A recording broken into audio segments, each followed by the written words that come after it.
This is Optimal Health Daily, episode 1662. 5 Signs It's Time to Switch Up Your Diet by Rachel Gregory of MetFlexLife.com. And I'm Dr. Neil, your host and narrator. Hey there, happy Monday and welcome back to another week of Optimal Health Daily. This is where I read to you from some of the best health and fitness blogs on the web, kind of like an ongoing audiobook, and always with a bit of my commentary at the end. Now, I'm sure you're excited to hear all about how to switch up your diet, so let's get right to today's post as we optimize your life. 5 Signs It's Time to Switch Up Your Diet by Rachel Gregory of MetFlexLife.com. The way we eat is an evolving, ever-changing thing. From year to year and even day to day, our nutrition requirements are different depending on a number of factors. Often, when we find a plan that works, maybe it's low carb or a rigid bodybuilding diet perhaps, we become overly attached to these rules and afraid to veer away from them. We obsess over daily perfection rather than long-term consistency. When we inevitably fail to achieve that perfection, we start to feel discouraged and sometimes even give up entirely. It's important to know that human beings are incredibly adaptable, and part of an ideal nutrition plan is the ability to respond to our body's ever-changing needs. Here are some signs your body may be telling you it's time to switch things up with your diet. 1. Low energy. Perhaps you were in a calorie deficit to change your body composition, and it worked for a few months. That's great. But our bodies adapt quickly, and after the initial weight loss, your system may have adapted, and you're starting to notice some of the effects. The reaction is often to reduce extraneous functions to protect our survival. What you'll see is a plateau in your weight loss, reduced performance in the gym or your sport of choice, and low energy, even if you haven't changed your diet or workouts at all. Again, our bodies and metabolism are very good at adapting over time to what we give it. This is a concept known as metabolic adaptation, and it's a normal part of the process when it comes to losing and even gaining weight. 2. Poor digestion. Sometimes your meal plan can seem perfectly on point, full of whole foods, enough calories, and foods you enjoy. It sounds perfect, but you're still noticing issues with digestion. Maybe you're constipated or the opposite. Maybe you get bloated or gassy after meals. Maybe you're noticing other symptoms like rashes or hives. These can all be related to food choices that, while not necessarily bad, may not be optimal for you specifically. Common foods that some people experience digestive issues with include beans and legumes, nightshades, onions and garlic, dairy, and even high histamine foods like avocado and bone broth. The answer here is not to avoid all of these foods, but rather to personally test them to help you determine which foods are working for you and which aren't. 3. Hunger and hanger. If you're aiming for a mild caloric restriction, but end up restricting too much, your body will tell you with hunger signals. Or perhaps you're eating enough calories, but not the most nutrient-dense ones.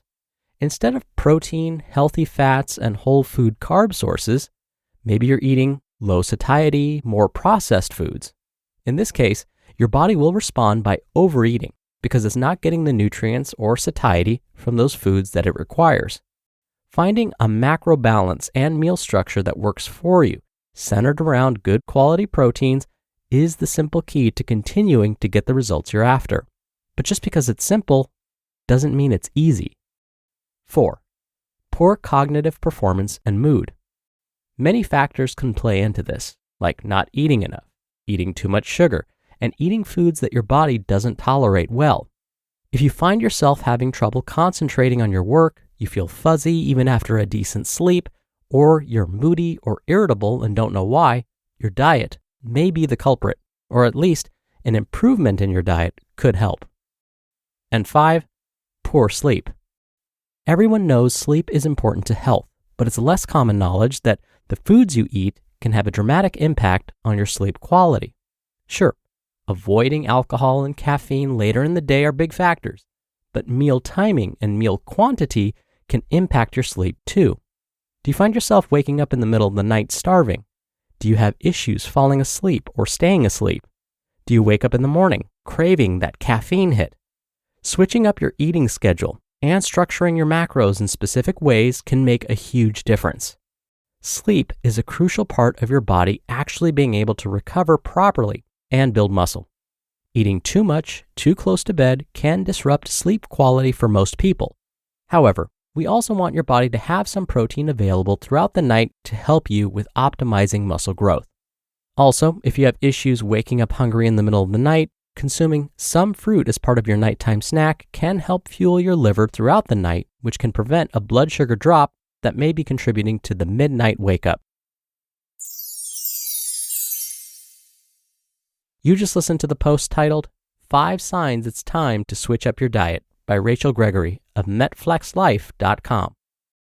Has your mind been sprinting for years on end, leaving trails of stress, anxiety, and fatigue that are eroding your mental health? If you're nodding along yes, then it's time to adopt small daily practices that will have a huge impact on your long-term happiness and well-being.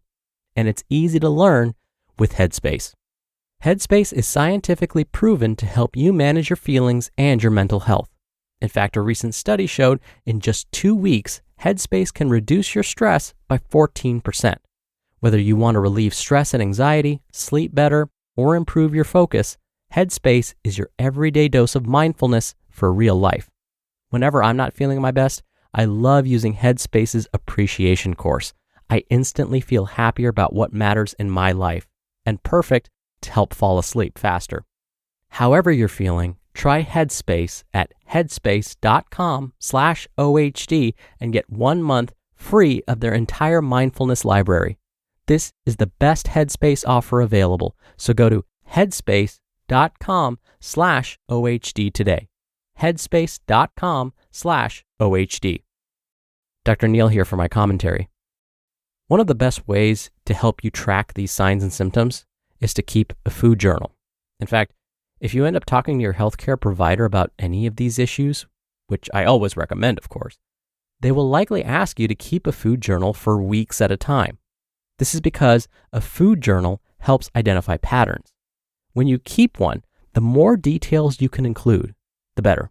For example, it's important to not only write down what you eat and when, but where you ate your meals or snacks. Were they at home, at a restaurant, in your car? How did you feel before and after?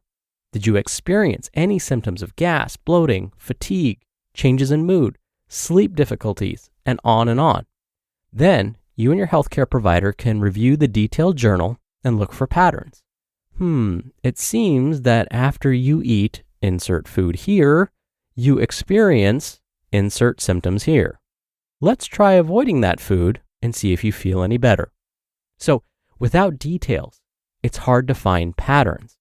And keeping a food journal for weeks and sometimes months really helps you and your healthcare provider find these patterns. All right, that'll do it for the Monday episode. I hope you have a great start to your week, and I'll be back here tomorrow as usual, where your optimal life awaits.